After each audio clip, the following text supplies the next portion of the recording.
I wasn't supposed to be there. Not really. The invitation had come out of obligation, a last-minute afterthought. Maybe a test to see if I'd show up, sit quietly, and swallow the weight of what they'd done. I almost didn't go. I told myself I was over it, that their betrayal didn't matter anymore. But when the day arrived, I found myself putting on my suit, adjusting my tie with hands that trembled only slightly.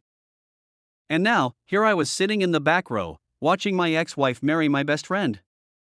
I felt the weight of it pressing against my chest, but not in the way they probably expected.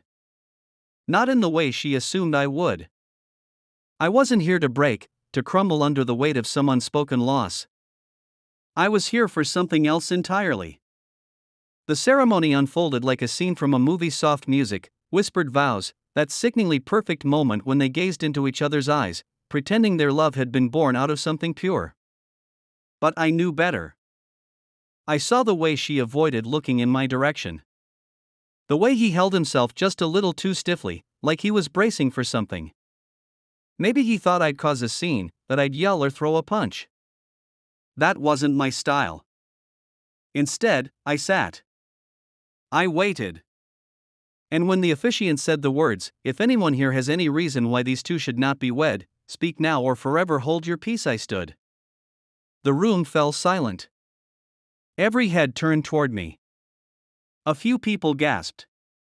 She flinched. He went pale. I let the moment stretch out, let the tension thicken until even the people who didn't know the history between us could feel something was about to crack wide open. Then, with a calmness that felt almost unnatural, I said the words that shattered their perfect day. "I just have one question." The officiant looked uncertain. The guests shifted in their seats. My ex-wife's voice wavered. "This isn't the time, Nathan." I ignored her.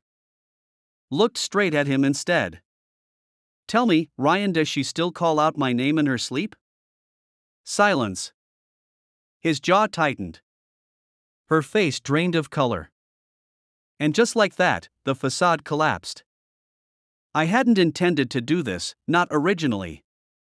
But something about sitting there, watching them play house, pretending their love had no ghosts, had ignited something in me. Because I knew the truth.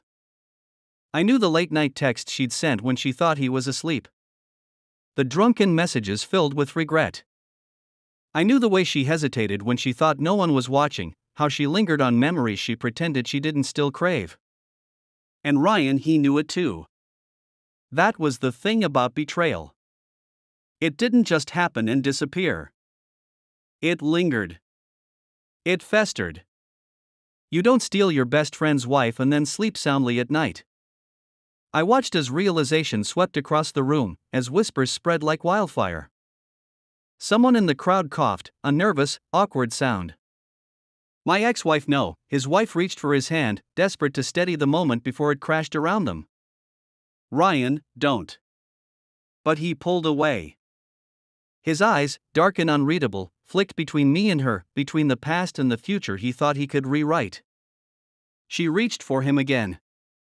"You know he's just trying to ruin this for us." "Is he?" His voice was quiet. I almost felt sorry for him. Almost. Because I'd once trusted him with everything, my secrets, my loyalty, my friendship. And he'd repaid me by slipping into my life like a thief in the night, taking what wasn't his. Now, he was realizing something crucial. You don't build a future on the ruins of someone else's life and expect it to hold. I could have said more. I could have twisted the knife, laid every ugly truth bare. But I didn't need to.